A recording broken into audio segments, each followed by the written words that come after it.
আসসালামু আলাইকুম রহমতুল্লাহ। সবাইকে স্বাগত লার্নিং স্কুলে। আমি মোহাম্মদ শহীদুল ইসলাম। আজকে আলোচনা করতেছি নবম দশম শ্রেণীর সাধারণ গণিত দ্বিতীয় অধ্যায় সেট ও ফাংশনের অনুশীলনী 2.2। তো সেখানে অন্যয় আছে, ফাংশন আছে, ডোম রেঞ্জ আছে, ফাংশনের লেখচিত্র আছে, সেগুলো নিয়ে আজকে আলোচনা করব। এর গত ক্লাসগুলোতে আমি অনুশীলনী 2.1 এর সেট নিয়ে সম্পূর্ণ অংশ নিয়ে আলোচনা করেছি। সেই অঙ্কগুলো সব করানো হয়েছে, যাদের প্রয়োজন হয় দেখে নিও। তো আজকে এই অধ্যায়ে অনুশীলনী 2.2 এ জানতে হলে দেখো আগে জানতে হবে অন্যয় সম্পর্কে জানতে হবে। এখানে কি কি বিষয় জানতে হবে সেটা আমি লিখে রেখেছি। অন্যয়, ডোমেন, রেঞ্জ, ফাংশন এবং ফাংশনের লেখচিত্র, এই জিনিসটা আগে জানতে হবে। তো জিনিসগুলো জানতে হলে আগে দেখো অন্যয়টি কি। অন্যয় মানে হলো এখানে রিলেশন, ঠিক আছে, বা সম্পর্ক। অন্যয় মানে হলো রিলেশন বা সম্পর্ক। এটা কাদের মধ্যে সম্পর্ক? দুইটা বস্তু বা যে কোনো সেটের মধ্যে সম্পর্ক, ঠিক আছে। এগুলো কিন্তু আবার ইচ্ছে ছেলে মেয়েদের যে সম্পর্ক সেগুলো না, কিন্তু বয়ফ্রেন্ড গার্লফ্রেন্ড যে সম্পর্ক সেগুলো না। এইটা হবে দুইটা সেটের মধ্যে যে সম্পর্ক, সেই সম্পর্কটা হবে। দেখো মনে করো এ একটা সেট আছে, 1 2 3, ঠিক আছে।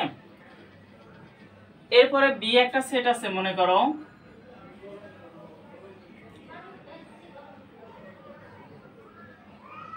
2 3 4। তাহলে দেখো এখানে দুইটা সেট হইলো, এ একটা সেট, বি একটা set.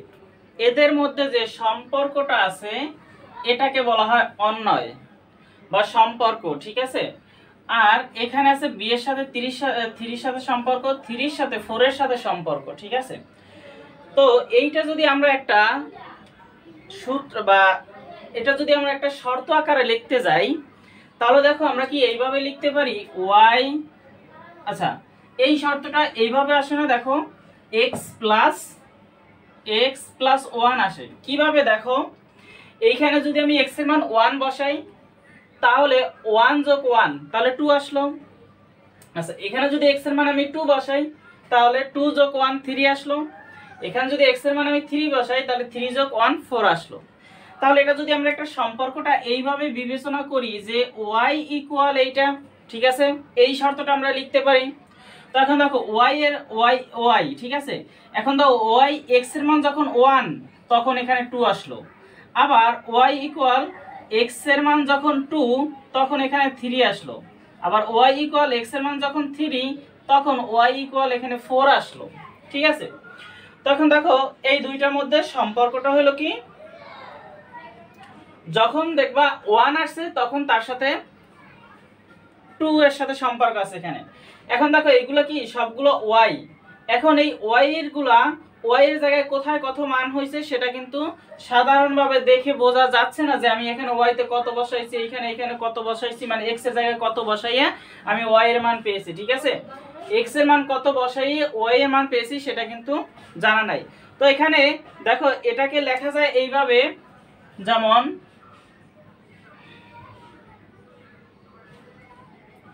Function of x equal y, এটা লিখতে পারি আমি কিভাবে। তাহলে দেখো এটা কিন্তু আরো সহজে বোঝা যাচ্ছে কিভাবে y গুলো আমি পেলাম। ফাংশন অফ x ইকুয়াল এইটা y, এরকম লেখা যায়, অথবা function of x equal x plus 1, এই যে আমাদের শর্তটা। তাহলে দেখো এটা যদি আমি ফাংশন অফ 1 বসাই তাহলে এখানে কত 1 যোগ 1 অর্থাৎ 2 আসলো।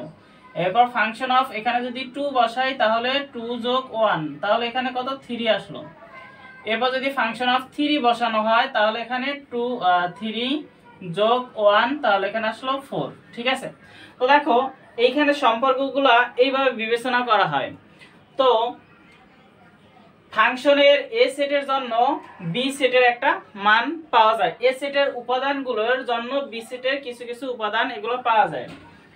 তো এ সেটের যে উপাদানের জন্য বি সেটের উপাদান, এইটাকে আবার এইভাবে লেখা যায়, যেমন ফাংশন, তোমার এটা ফাংশন না, মনে করো এটা যে কোনো একটা শর্ত, তাহলে f equal a of b, a such that, হ্যাঁ, এর মানে কি a such that a of b, এর মানে হইলো a এর মান বি এর মধ্যে আছে, ঠিক আছে, এ এর মান বি এর মধ্যে থাকবে। এখানে এ এর ফাংশন অফ এ কে যখন তুমি এখানে এর মানগুলো বসাবা তাহলে সেটা বি উপাদানগুলো পাবা, এই যে বি উপাদানগুলো পাওয়া যাবে।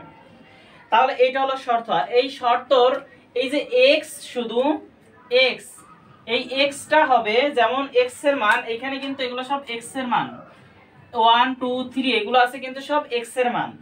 যখন তুমি এখানে এক্স এর মান এগুলো এক্স হয় তখন এগুলো হয় ডোম বা ডোমেন।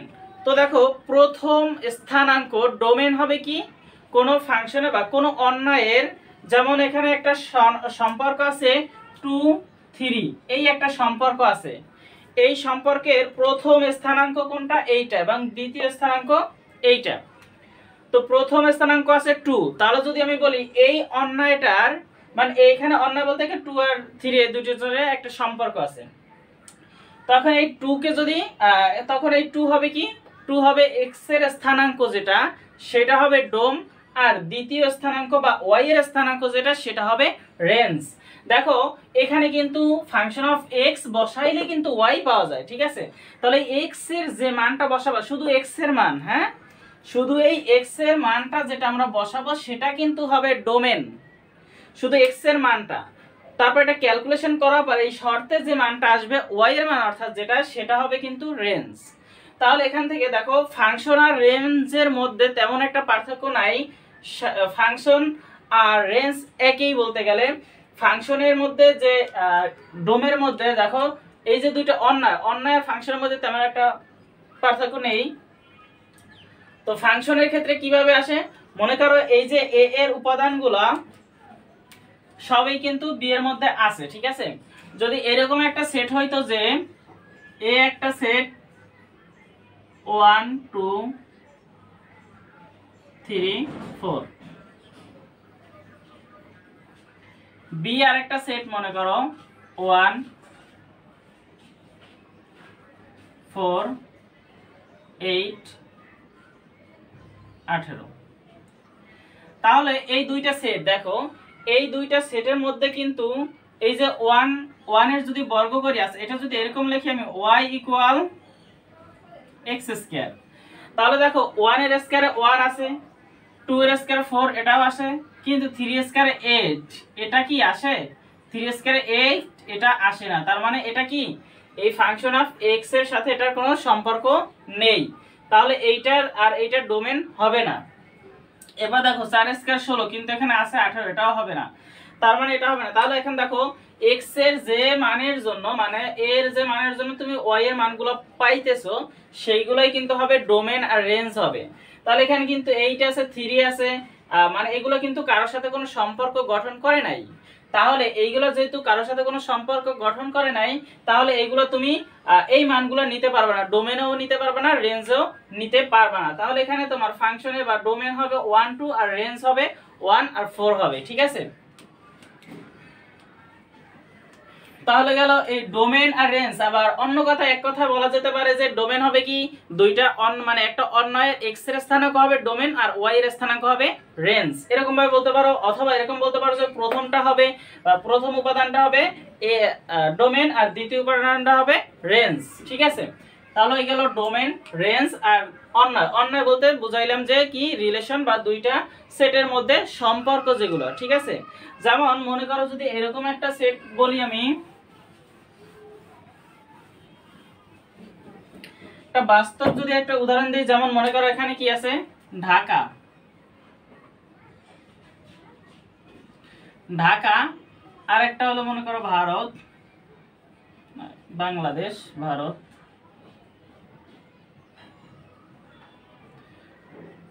ভারত। তাহলে এখানে ঢাকা, তাহলে এই একটা সেট, এই একটা সেট, ঠিক আছে। তাহলে দেখো এই দুইটা সেটের মধ্যে কিন্তু এই দুইটা একটা সম্পর্ক গঠন করেছে কিভাবে, যেমন দেখো বাংলাদেশের রাজধানী কিন্তু ঢাকা, ঠিক আছে। তাহলে এখানে এই দুইটার সাথে একটা সম্পর্ক গঠন করা হয়েছে। তারপর ভারতের সাথে দিল্লি, এখানেও কিন্তু একটা সম্পর্ক গঠন করা হয়েছে, মানে এর রাজধানী দিল্লি। এখন দেখো এই দুইটা সেটের মধ্যে কি সম্পর্ক গঠন করা হয়েছে, যদি সম্পর্ক গঠন হয় সেটাই হবে কি রিলেশন বা অন্যায় বলা হবে, ঠিক আছে। তাহলে এখন দেখো এইগুলাকে আবার তুমি এরকম ভাবে বলতে পারো, অন্যায় কি দুটি সেটের ক্রস গুণনকে অথবা দুটি সেটের কার্তেশীয় গুণজকে অন্যায় বলা হয়, এটাও বলতে পারো। যেমন মনে করো এই একটা সেট আর একটা সেট, তাহলে এখানে কি হবে, বাংলাদেশ এটার সাথে হবে ঢাকা, আর একটা হবে কি ভারত আর দিল্লি, এই যে। তাহলে এটা কি আসলো দেখো, এইটা হবে এই দুইটা ক্রস গুণন যদি হয় তাহলে এটা আসবে কি, এই সেটের একটা অন্যায় আসবে। এরপর ফাংশনের লেখচিত্রগুলো সেগুলো লেখচিত্রের মাধ্যমে আঁকতে হবে, মানে লেখচিত্র এঁকে আঁকতে হবে। মানে ফাংশনের লেখচিত্র হলো একটা ফাংশন থেকে ফাংশনের বাস্তব ভিত্তিক রূপটা দেওয়ার জন্য যে চিত্রটা আঁকা হয় সেটাই হবে ফাংশনের লেখচিত্র। 10 নম্বর প্রশ্নটা কি ছিল, যদি এ একটা সেট 3 4 হয়, এ একটা সেট 3 4, বি একটা সেট 2 4, ঠিক আছে। এবং বলা আছে x belongs to a এবং y belongs to b। এখন x belongs to a মানে কি, x belongs to a মানে x এর সকল মান এর মধ্যে থাকবে, মানে x এর মান হতে পারবে শুধু 3 4, আর কিছু হতে পারবে না।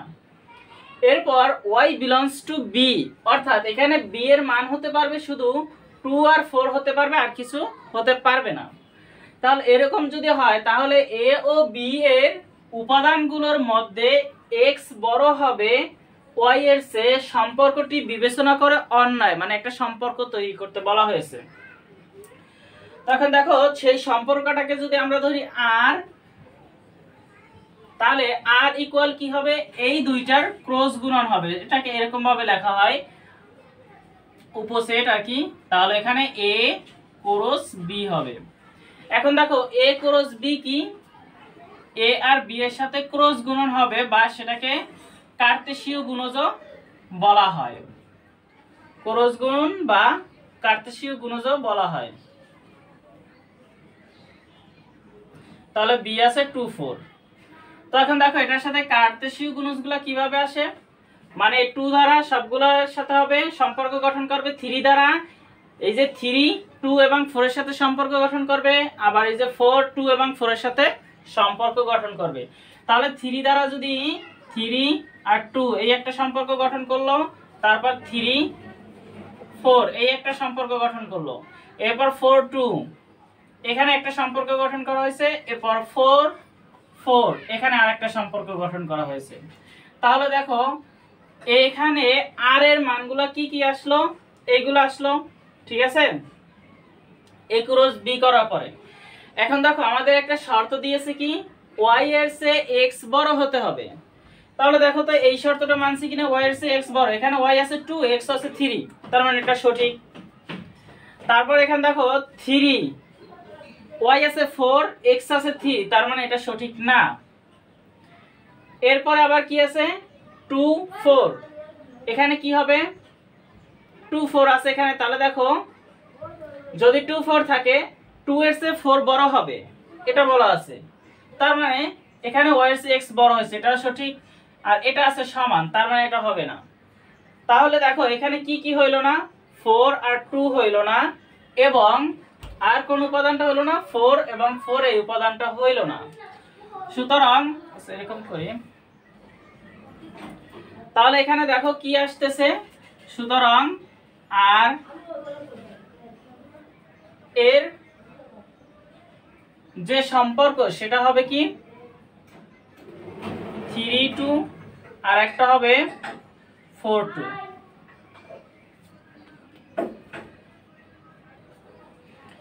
তাহলে দেখো আর অন্যায়ের সম্পর্ক হলো এইটা।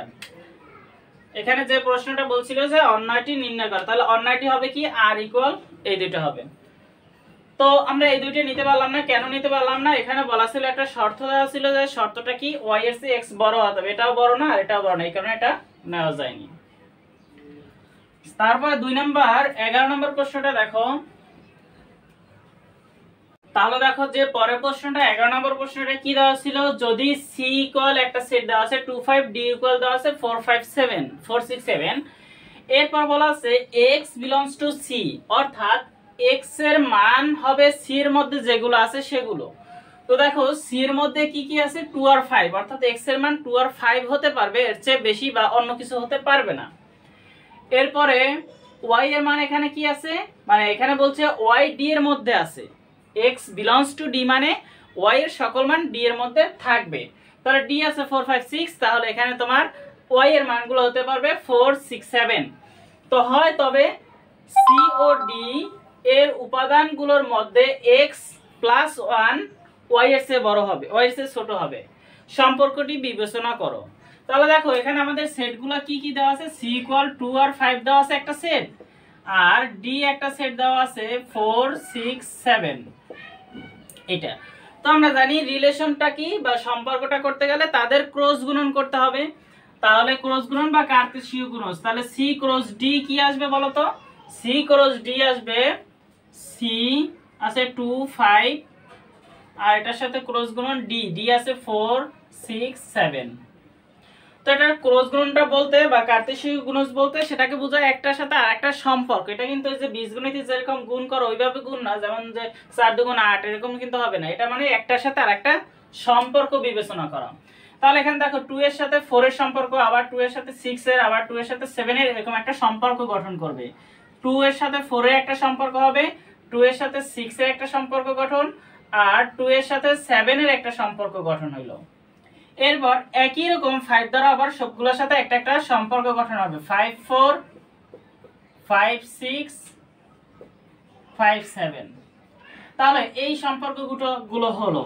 এখন দেখো আমরা আর ধরে নিলাম, এটা যদি এটাকে তোমার সম্পর্কটাকে রিলেশনটাকে আর ধরে নিই, রিলেশন বা সম্পর্ক, তাহলে আমাদের মানগুলো কি কি আসে। আমাকে যে সে শর্তটা দিয়েছে, শর্তটা কি ছিল, শর্তটা ছিল যে এই যে শর্তটা ছিল x এর সাথে যদি তুমি আরো 1 ও যোগ করো তারপর y এর চেয়ে ছোট হবে সেটা। তো দেখো এখানে কত আছে 4 আর এখানে আছে কত 2। এখন দেখো এইটা হলো x এর স্থানাঙ্ক, এটা হলো y এর। এখন x এর সাথে আরো 1 যোগ করো 3 যোগ করলাম, তাহলে এখানে কিন্তু 4 এর চেয়ে ছোটই আসে তারপর, তার মানে এই সম্পর্কটা সঠিক, এটা নেওয়া যাবে। এরপর আবার বলছে এখানে দেখো 2 এর সাথে 1 যোগ করো 3 আসে, যেটা 6 এর চেয়ে ছোট। এরপর এখানের সাথে 1 যোগ করো, 2 এর সাথে 1 যোগ করো 3 হবে, যেটা 7 এর চেয়ে ছোট, এটা শর্ত সঠিক। এরপরে 5 এর সাথে আর 1 যোগ করো 6, যেটা 4 এর চেয়ে ছোট না, তার মানে এটা বাদ। এরপর 5 এর সাথে 1 যোগ করো 6 আসলো, যেটা এই 6 এর সাথে সমান হয়ে যায়, তার মানে এটাও না যাবে না। আমাকে বলছে y এর মান y এর চেয়ে x + 1 বড় হতে হবে, ছোট হতে হবে। তো দেখো 7 এর সাথে 7 আসে, আর এখানে তুমি 6 এর সাথে 5 এর সাথে 1 যোগ করো, দেখো 6 আসে, তাহলে 7 এর চেয়ে বড়, এটাও সঠিক। তাহলে এখানে অ্যানসারটা কি কি আসবে 2 4, আরেকটা আসলো 2 6 2 7 5 7। তাহলে এই হলো এটা সমাধানটা, এটা সম্পর্কগুলো। এখন দেখো এখান থেকে আবার প্রশ্ন আসে যে এগুলোর ডোমেন এবং রেঞ্জ নির্ণয় করো। এখানে অন্যয়টা তৈরি করে বা সম্পর্কটা তৈরি করে বা বিবেচনা করে সেখান থেকে ডোমেন আর রেঞ্জ নির্ণয় করো। আমরা জানি কি ডোমেন হবে কি x এর স্থানাঙ্ক আর রেঞ্জ হবে y এর স্থানাঙ্ক। তাহলে দেখো ডোমেনগুলো কি, এখান থেকে যদি আমি ডোমেন চিন্তা করি, ডোমেন হবে এখানে 2, তারপরে 2 2 5। দেখো একাধিক উপাদান যদি থাকে সেক্ষেত্রে একটাই হবে, তাহলে ডোমেন 2 to 5 ছিল, তাহলে এখানে দেখো তো ডোমেন 2 to 5 হলো। এরপরে দেখো রেঞ্জ কি আসবে, রেঞ্জ আসবে y এর স্থানাঙ্ক 4 6 7 7 দুইবার আছে, একবার নিতে হবে, ঠিক আছে। তাহলে এটা রেঞ্জ। যদি এরকম তোমাকে বলে যে ডোমেন এবং রেঞ্জ নির্ণয় করো, সেক্ষেত্রে x এর স্থানাঙ্কগুলো আর y এর স্থানাঙ্কগুলো আলাদা করে লিখে দিলেই হয়ে যাবে ডোমেন এবং রেঞ্জ।